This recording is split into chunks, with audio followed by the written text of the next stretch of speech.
जय हिंद दोस्तों, कैसे हैं आप सभी प्यारे भक्तों को हर हर महादेव। दोस्तों, इस टाइम मैं आया हूं भोलेनाथ की नगरी काशी में।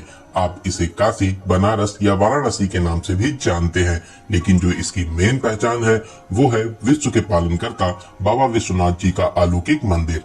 पूरे भारत में महादेव जी के 12 ज्योतिर्लिंग स्थापित हैं, तो आज मैं आपको काशी में स्थापित काशी विश्वनाथ ज्योतिर्लिंग की यात्रा और दर्शन की संपूर्ण जानकारी आपके साथ में शेयर करूंगा।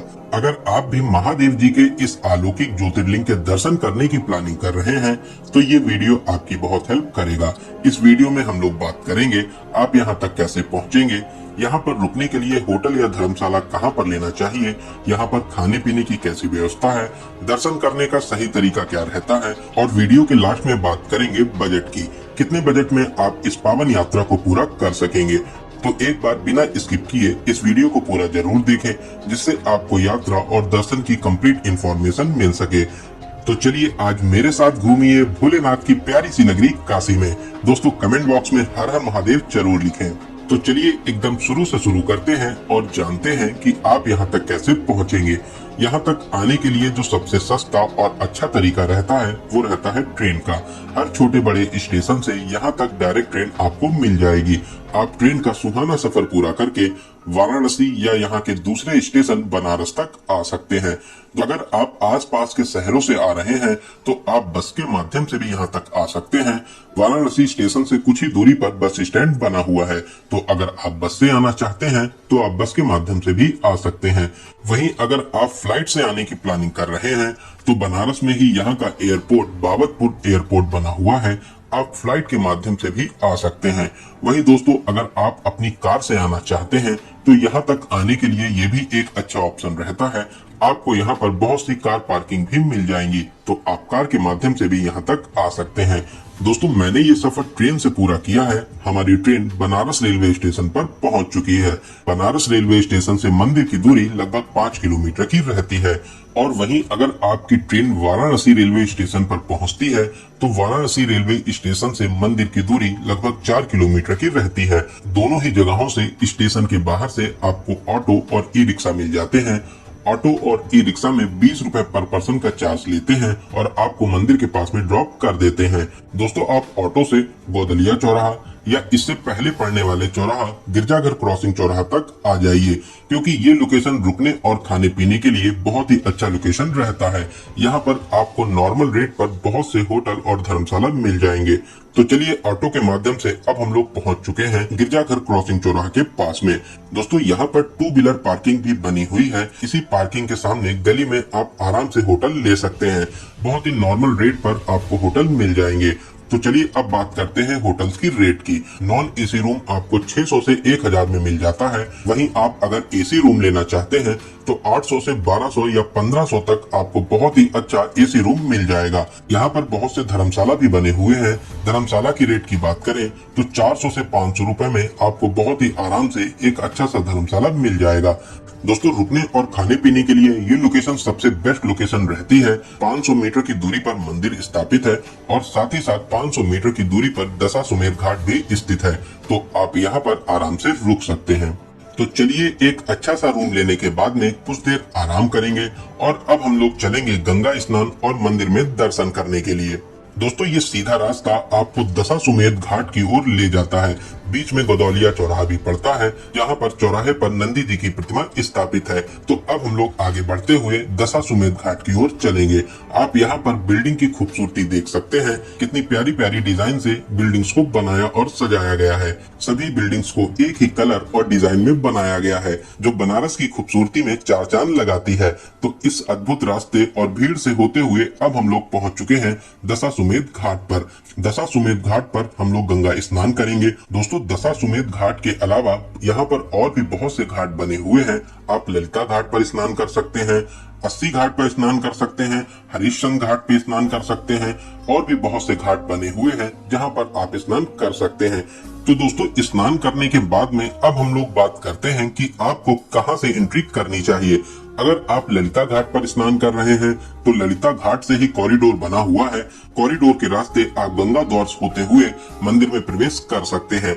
वहीं आप दशाश्वमेध घाट पर स्नान कर रहे हैं तो आप गेट नंबर 1 से एंट्री कर सकते हैं, या आप चाहें तो गदौलिया चौराहा आकर गेट नंबर 4 के पास से भी एंट्री कर सकते हैं। आप किसी भी गेट से एंट्री कर सकते हैं, लेकिन मैं आपको एडवाइस करूंगा गदौलिया चौराहा से जो रास्ता गेट नंबर 4 की तरफ जाता है आप उससे एंट्री करिए, तो आपको बहुत ही कम समय में दर्शन मिल जाएंगे। दोस्तों मंदिर में मोबाइल, बेल्ट, पर्स, बैग या किसी भी तरह का इलेक्ट्रॉनिक सामान ले जाना मना है। पूरे रास्ते में फूल माला और प्रसाद की बहुत सी दुकानें बनी हुई हैं, जहां पर लॉकर में आप अपना सारा सामान और जूता चप्पल रख सकते हैं। लॉकर की फैसिलिटी तो फ्री रहती है, लेकिन इन दुकानों से आपको फूल और माला लेना रहता है। वहीं मंदिर परिसर में भी लॉकर फैसिलिटी आपको मिल जाती है, लेकिन कभी कभी यहाँ पर लॉकर खाली नहीं मिलते हैं, तो आप चाहें तो मंदिर के बाहर फूलों वाली दुकान पर लॉकर में जमा कर दें, या आप चाहें तो मंदिर परिसर में भी जमा कर सकते हैं। दोस्तों अगर आप शीघ्र दर्शन करना चाहते हैं तो यहाँ पर सुलभ दर्शन की भी फैसिलिटी आपको मिल जाती है। यहाँ पर सुलभ दर्शन के काउंटर बने हुए हैं, जहाँ पर 300 रुपए का चार्ज लिया जाता है। शीघ्र दर्शन में आप 10 से 15 मिनट में बहुत ही आराम से दर्शन प्राप्त कर लेंगे। शाम को 5:30 बजे के बाद सुलभ दर्शन की सेवा बंद कर दी जाती है। वहीं आप अगर सावन में आ रहे हैं तो सोमवार के दिन सुलभ दर्शन नहीं होते हैं। सोमवार के दिन आपको नॉर्मल लाइन में ही लगकर दर्शन करने होते हैं। तो चलिए अब हम लोग चलते हैं मंदिर में दर्शन करने के लिए। दोस्तों आप बहुत ही सौभाग्यशाली हैं जो बाबा विश्वनाथ ज्योतिर्लिंग के दर्शन प्राप्त कर सके हैं। महादेव आपकी सभी मनोकामनाओं को जरूर पूरा करेंगे। दोस्तों अगर आप नॉर्मल डेज में आते हैं और दिन में दर्शन करते हैं तो आप 1 से 1.5 घंटे में आराम से दर्शन कर लेंगे। वहीं आप अगर शाम को दर्शन करते हैं तो आप मान के चलिए कि आधे घंटे से 1 घंटे में आपको बहुत ही अच्छे से दर्शन प्राप्त हो जाएंगे। लेकिन आप अगर सावन में आ रहे हैं तो दिन में आपको 2 से 3 घंटे भी दर्शन करने में लग जाते हैं। वहीं आप शाम को 1 से 1.5 घंटे में आराम से दर्शन प्राप्त कर लेंगे। दोस्तों आप सोमवार की भीड़ तो देख ही चुके हैं, इसमें आपको लगभग 6 से 7 घंटे या 10 घंटे तक दर्शन करने में लग जाते हैं।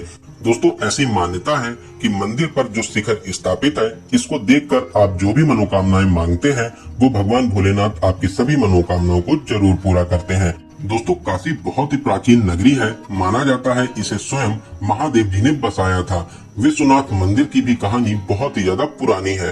11वीं सदी में महाराजा हरिश्चंद्र द्वारा इस मंदिर का निर्माण कराया गया था, लेकिन बार बार इस मंदिर को तोड़ा गया और आखिरी बार इस मंदिर को औरंगजेब के शासनकाल में बहुत ही ज्यादा नुकसान पहुंचाया गया। फिर उसके बाद में 1777 में इंदौर की महारानी अहिल्याबाई होलकर जी द्वारा इस मंदिर को फिर से पुनर्स्थापित कराया गया और जल्द ही 2021 में माननीय प्रधानमंत्री नरेंद्र मोदी जी द्वारा इस मंदिर के स्वरूप को और भी सुंदर और विशाल बनवाया गया है, जिससे ये अलौकिक धाम और भी आकर्षक और दिव्य बन गया है। दोस्तों ललिता घाट से मंदिर तक एक कॉरिडोर भी बनाया गया है, जिससे अब आप ललिता घाट से स्नान करने के बाद में डायरेक्ट मंदिर में प्रवेश कर सकते हैं। दर्शन करने के बाद में आप गंगा जी में बोटिंग भी कर सकते हैं। बोट में 100 रुपए पर पर्सन का चार्ज लिया जाता है। आपको सभी घाटों के दर्शन भी कराते हैं। यहाँ के फेमस घाट हैं हरिश्चंद्र घाट, अस्सी घाट, मणिकर्णिका घाट, ललिता घाट और भी बहुत से घाट हैं। आप बोट के माध्यम से इन घाटों को दूर से देख सकते हैं। शाम को यहाँ पर आरती का भी आयोजन होता है। यहाँ पर आरती में बहुत ही बड़ी संख्या में लोग शामिल होने आते हैं। आप अगर चाहें तो शाम को यहाँ पर आरती में भी शामिल हो सकते हैं। यहाँ की आरती देश और विदेश में बहुत ही ज्यादा फेमस है, तो आप आरती में शामिल जरूर होइए। दोस्तों यहाँ पर दर्शन करने के बाद में काशी के कोतवाल काल भैरव मंदिर में भी दर्शन जरूर करें। यहाँ पर दर्शन करके आप अपनी इस यात्रा को सफल बना सकते हैं। साथ ही साथ आप संकट मोचन मंदिर में भी दर्शन करने जरूर जाएं। ये भी यहाँ का बहुत ही प्रसिद्ध मंदिर है। साथ ही साथ आप बीएचयू में घूमने जा सकते हैं, सारनाथ घूमने जा सकते हैं और भी यहाँ पर बहुत से मंदिर हैं जहाँ पर आप दर्शन करने जा सकते हैं। तो चलिए अब हम लोग बात करते हैं यहाँ पर खाने पीने की कैसी फैसिलिटीज मिलती हैं। आप यहाँ पर हर तरीके के वेज फूड एंजॉय कर सकते हैं। इंडियन, साउथ इंडियन, चाइनीज हर तरह के आपको फूड यहाँ पर बहुत ही अच्छे और सस्ते रेट पर मिलते हैं। आप यहाँ पर थाली भोजन 100 से 150 रुपए में बहुत ही अच्छे तरीके से कर सकते हैं। दोस्तों आप यहाँ की फेमस काशी चाट भंडार में यहाँ की चाट जरूर ट्राई करें। यहाँ की भीड़ भाड़ देखकर आप समझ ही गए होंगे कि ये कितनी ज्यादा फेमस है, तो आप यहाँ पर चाट को जरूर ट्राई करें, आपको बहुत ही ज्यादा अच्छा लगेगा। चलिए दोस्तों, अब हम लोग बात करते हैं सबसे जरूरी क्वेश्चन, बजट की। कितने बजट में आप इस पावन यात्रा को पूरा कर लेंगे? दोस्तों, आप सिर्फ गंगा जी में स्नान और मंदिर में दर्शन करना चाहते हैं तो आपका एक नाइट का स्टे इनफ रहेगा। आप एक नाइट का स्टे करके इन सभी जगहों को कवर कर लेंगे। तो आप मान के चलिए कि 2000 से 2500 के बजट में आप इस पावन यात्रा को पूरा कर लेंगे। वहीं दोस्तों, अगर आप सारनाथ, BHU और यहाँ पर जितने फेमस मंदिर हैं उन सभी को घूमना चाहते हैं तो फिर आपको 2 नाइट और 3 डेज का प्लान बनाना चाहिए। इतने दिनों में आप बनारस को बहुत ही अच्छे से कवर कर लेंगे। तो आप मान के चलिए कि 3000 से 3500 के बजट में आप इन सभी जगहों को बहुत ही अच्छे तरीके से कवर कर लेंगे। दोस्तों, इस बजट में आपका स्लीपर क्लास का ट्रेन का किराया, होटल, फूड और ऑटो का किराया, ये सभी इंक्लूड है।